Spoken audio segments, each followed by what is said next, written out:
Bismillah ar-Rahman ar-Rahim. Assalamu alaikum wa rahmatullahi wa barakatuh, chers frères et sœurs.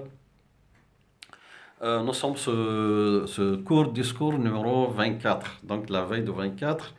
Que Dieu accepte, Inch'Allah, vos supplications, vos invocations, vos prières, surtout la veille de la nuit dernière qui était la veille de Laylatul Qadri, la nuit du destin, selon l'école de Ahlul Bayt et les partisans de la famille du prophète Mohammed sallallahu alayhi wa alayhi. Donc, maintenant, nous avons devant nous à peu près une semaine, à peu près, en général.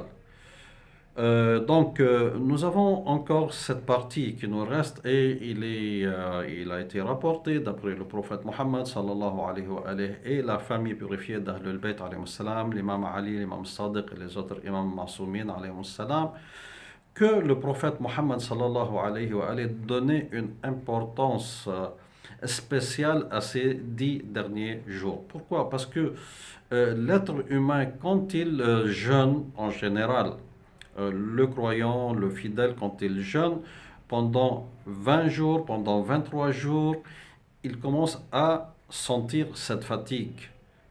Il commence à sentir cette faiblesse chez lui et qu'il n'a pas envie d'agir, c'est-à-dire cette envie de bouger, cette envie d'œuvrer, d'agir, d'œuvrer. Ici, je parle ici des actes d'adoration, de la lecture du Coran, des prières, des demandes de pardon, istighfar, etc.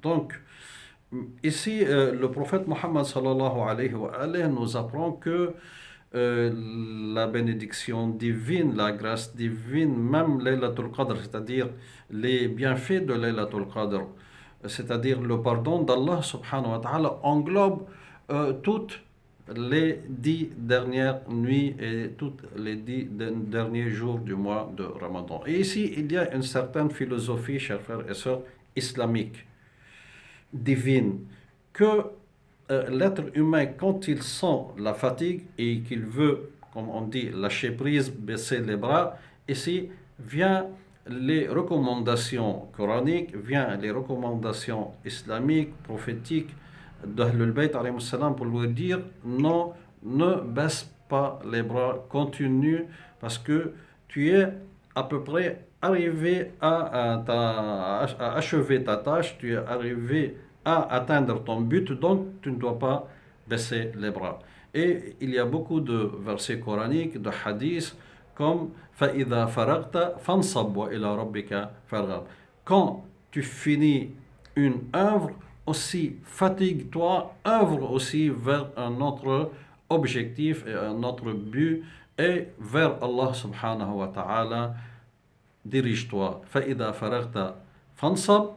Si tu finis, fatigue-toi dans une autre œuvre et que ton objectif وَإِلَى رَبِّكَ فَارْغَب, et que ton désir soit toujours d'avancer vers Allah subhanahu wa ta'ala. Donc, il n'y a pas de lassitude, il n'y a pas de lâcher prise dans l'islam, parce que l'objectif est divin, c'est la satisfaction de Dieu. Nous avons une courte vie ici dans ce bas monde, donc nous avons des chances et les chances passent. Donc nous avons maintenant les 10 dernières nuits du mois de Ramadan, les 10 derniers jours du mois de Ramadan, nous devons donc profiter.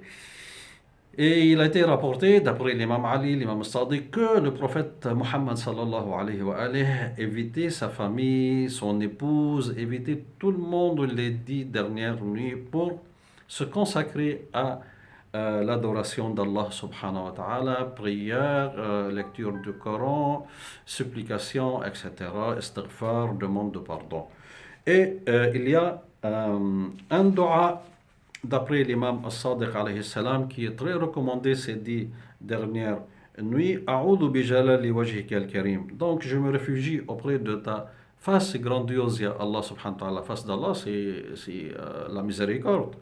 Il n'a pas une face comme nous. Donc, A'udhu bi jalali wajhika al-karim an yanqadi anni shahru Ramadan. Que ce mois ne finisse pas et que l'aube wa yatla alayya al-fajr min laylati hada, que l'aube ne vienne pas et que j'ai toujours un péché que tu n'as pas pardonné, ya Allah.